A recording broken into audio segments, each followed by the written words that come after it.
I walk away, you want me dead, but easy come, easy go. When you put it so empty my feet, you let me go. Yeah, empty my feet, you get me no. Empty my sea, you let me know. But the land and sea, just let me go. I'm on my knees when I'm begging, 'cause I don't wanna lose you.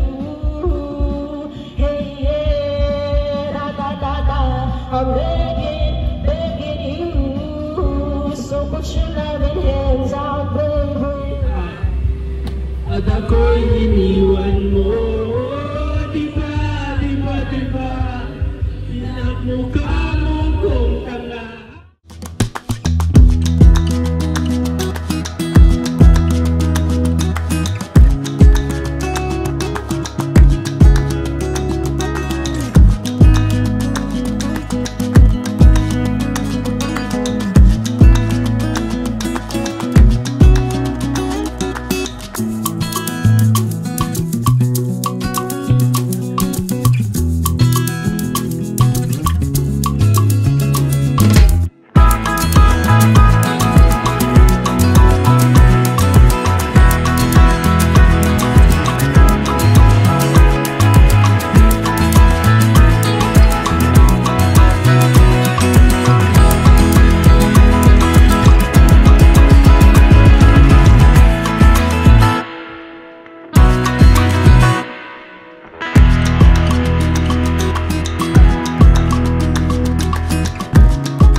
Hello everyone, I'm here at the roof. It's a hotel here in Iba, Zambales. So we're here for overnight stay lang. We just had an ocular of one of the hospitals that we're trying to partner with. And so, since masyadong malayo ang biyahe, we decided to do an overnight stay. So this is how my room looks. So this is the door. From the door, we have the evacuation plan. So here, actually, saan ba ako? Yan. I'm here. So meron akong exit dito. So pinakadulo na ako. Alright, so yan naman yung light switch. And then your card, your key card. Ano ba yan? Keycard socket ba yan? That's what you call it. And then the aircon remote control. And then in this side, wala na siyang usual cabinet. It's just a small desk. And meron siyang space for your hangers, for your clothes. For shirts siguro and pants ang pwede mong isabit dyan. And then yan naman yung area where you can put all your stuff. So there's a kettle and then coffee and then water. That's complimentary. So coffee, sugar and cream. And then the Bible. And then you have yung parang it's a doorknob notice. Alright, if you want to go to your room cleaned. Hindi. It says that the room has been sanitized and cleaned. And then you have the list of food that you can order from here. I know. This is the list of food that's inside the refrigerator. So, ang complimentary lang is the coffee and the water. And then, yan yung mga food, may price siya. So, if you, na naman pala. It's a joke. Wala, actually, hindi siya bukas. We'll open it. Yan. Ano, in-open ko na. So that I can put my water. Wala ka ng water. Then, there's just a small table here. So, kasama ko yung mga staff. Nag-karaoke kami. Dinala ko yung karaoke namin. Nag-karaoke kami kasi traffic. So, we left Manila around 5 AM. So, meron dito mirror. There's a mirror. Hi. So, yan. Tagal ko nang huling mag-vlog. So, got an extra room kasi sobra kami ng isang staff aalanganin. So, I just got an extra room for myself. Saka kasi baka hindi sila makatulog pagkasama nila ako. So, yan. So, there's in the wall next to the parang vanity. It also serves like a work table. There's the TV with a small ledge where you can put stuff, and then that's a trash bin. There's a single seater sofa, and then there's a full-length mirror again here. Yeah. Mura lang. The roof bed and breakfast, parang I was charged 3,200 something lang. But since ang may-ari ay classmate, so less, parang may less pa na discount. Diba? The room is quaint, it's clean, and it looks new. So that's the aircon. Then you have the shade. Let's see our view. Next to the street siya eh. Yan. But the roof and bed and breakfast is 5 minutes away from the beach. So yan. So we already did the ocular of the hospital. So inuna na namin yun kasi that's the first order of business. And then we checked in now kasi para makapagpahinga. Actually habang nagme-meeting, napipikit-pikit na ako. Kasi anyway, I will narrate later what time we left, what time we were able to arrive. So it has 2 bedside table with night lamps and a phone.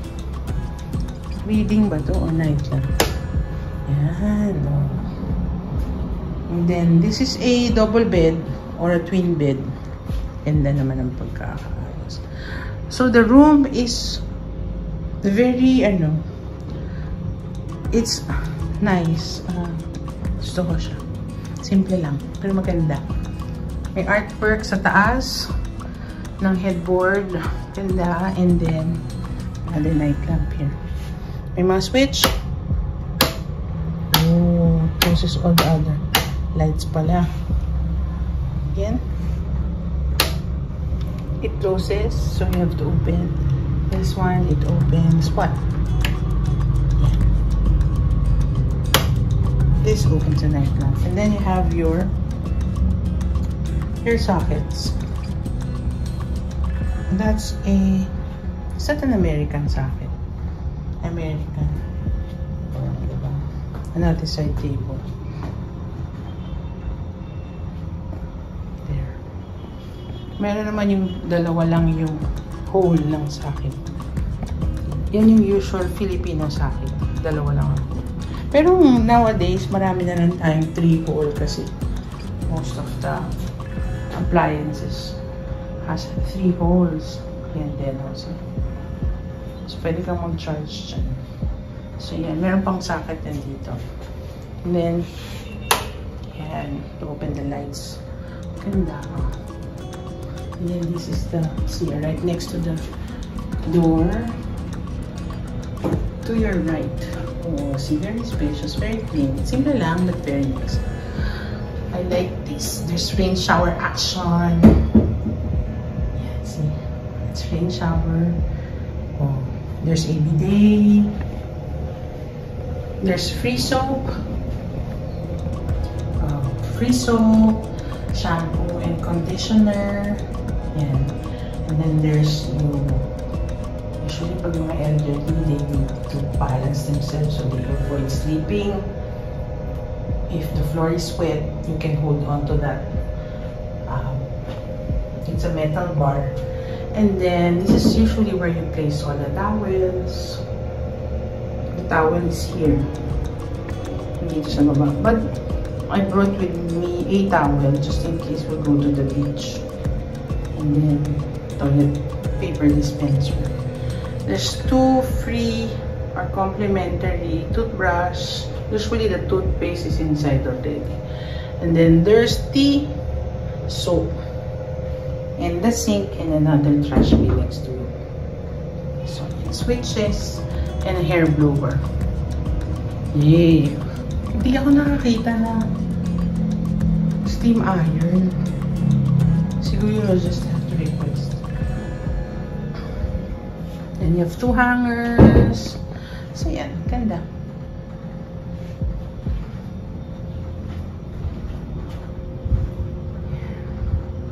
Comfortable, but it's really hot outside.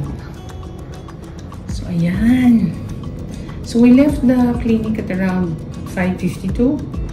And then we arrived here at around 11, past 11. Went straight to the hospital, and then we had the ocular inspection of the hospital. The hospital is new, it's nice, it runs in a it runs its electricity through solar power. So very new, ganda. There are still some sections which are still undergoing not sure if it's accreditation, inspection, like the cancer unit, but pretty much most of the facilities in a usual hospital is already present at St. Pio Medical Center. That's the hospital that we went to do our ocular. So, ganda naman ang facility nila. And then I met my classmates, mga classmates ko ng mga specialists. So, nag-enjoy naman ako. And then, we were also welcome with lunch. So, they provided us lunch. And then, right after, medyo inaantok na kasi din ako. We ended around, siguro mga past 2 with our meeting, and then we went here to check in. So, I'll see my friend again, my classmate, tomorrow for breakfast. And we'll just rest first, and then we'll go to the beach. I hope to cover that and share that as well. Tagal ko na hindi nag-vlog. Very busy, but yeah. We'll try to put some vlogs in the coming days, but still very busy when I get back. So yeah. So I am with my staff. We're here in Ibas, Zambales. We just did an ocular this morning, but yeah, the rest is actually free day. We hope to get back right away tomorrow because we still have to prepare for work the next day. So yeah, medyo mahirap lang kasi na gawin siyang balik-balik, yung balikan. So kaya we will stay here for the night. And yan, the rooms are actually it's not very expensive. Kumuha na ako ng sarili ko para lang comfortable yung ibang staff. Kasi magiging alanganin if we will just get 2 rooms. So for this room, I volunteered to pay for it so that medyo comfortable ako at saka comfortable din yung mga staff. Siyempre, alam nyo na pagkasama nyo yung mga staff nyo, hindi nila normally nagagawa yung gusto nila. So, sila masyado nag-enjoy. So, I give them that time for them to have fun. Since alayo na nga namin. Layo ng travel. So, yan. Nag-enjoy din yung mga staff. So, I think that's the most important naman for me. Nag-enjoy lahat. And while we were in traffic, di na lang ito. It's a small karaoke. So, habang nandun kami sa loob ng aming transportation, kumakanta sila. Saya. Makanta din ako, syempre. So, yan. I will just take a nap and then we'll go to the beach. Bye-bye and see you. I hope you stay with me until the end of this video. See you later.